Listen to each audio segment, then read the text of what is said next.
여러분 혹시 이런 경험 있지 않으세요?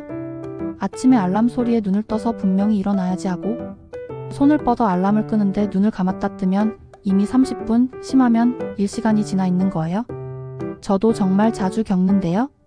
그렇다면 왜 우리는 알람을 끄고 다시 자버릴까요?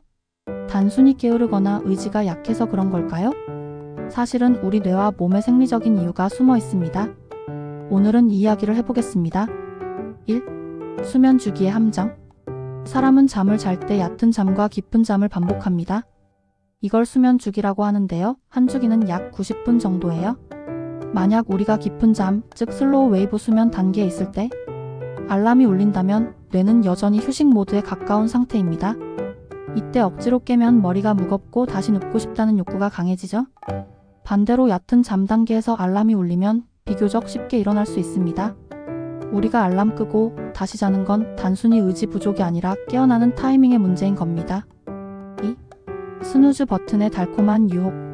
스마트폰이나 알람 시계에는 보통 스누즈 기능이 있습니다. 5분, 10분 뒤 다시 울리도록 설정해 놓는 거죠. 문제는 이 스누즈가 사실상 우리를 더 피곤하게 만든다는 겁니다. 왜냐하면 짧은 시간 동안 다시 잠에 들면 몸은 새로운 수면 주기를 시작하려는 신호를 보내요. 그런데 몇 분 뒤 알람이 또 울리면서 그 주기는 끊겨버립니다. 그러다 보니 몸은 계속 깊은 잠에 들어야 할지 깨어 있어야 할지 혼란을 느끼고 결국 더 무겁고 피곤해지죠. 그래서 스누즈를 반복하면 오히려 일어나기가 더 힘들어집니다. 3. 멜라토닌과 코르티솔의 역할.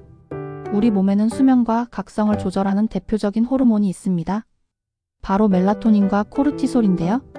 멜라토닌은 잠을 부르는 호르몬, 코르티솔은 깨어나게 하는 호르몬입니다. 보통 새벽에 멜라토닌은 점점 줄고 아침에 가까워질수록 코르티솔이 늘어나면서 자연스럽게 눈을 뜨게 돼요.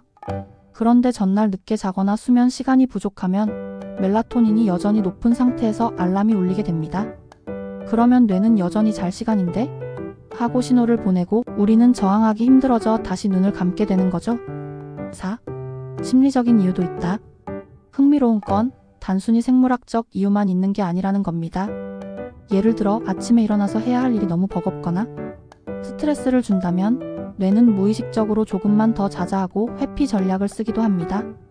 반대로 기대되는 일정이 있는 날은 같은 시간에 자더라도 훨씬 쉽게 일어날 수 있어요. 즉, 알람을 끄고 다시 자는 건 단순한 습관이 아니라 심리적 동기와도 밀접하게 연결돼 있다는 거죠. 5. 그렇다면 어떻게 해야 일찍 일어날 수 있을까? 첫째, 수면 주기를 고려해 알람을 맞추는 것이 중요합니다. 평균 수면 주기가 90분이니까 6시간 4주기나 7시간 30분 5주기 등으로 자는 게 좋습니다. 둘째, 스누즈 기능을 끄는 것도 큰 도움이 됩니다. 아예 멀리 떨어진 곳에 알람을 두는 방법도 있고요. 셋째, 일어나자마자 빛을 쐬는 것이 효과적입니다.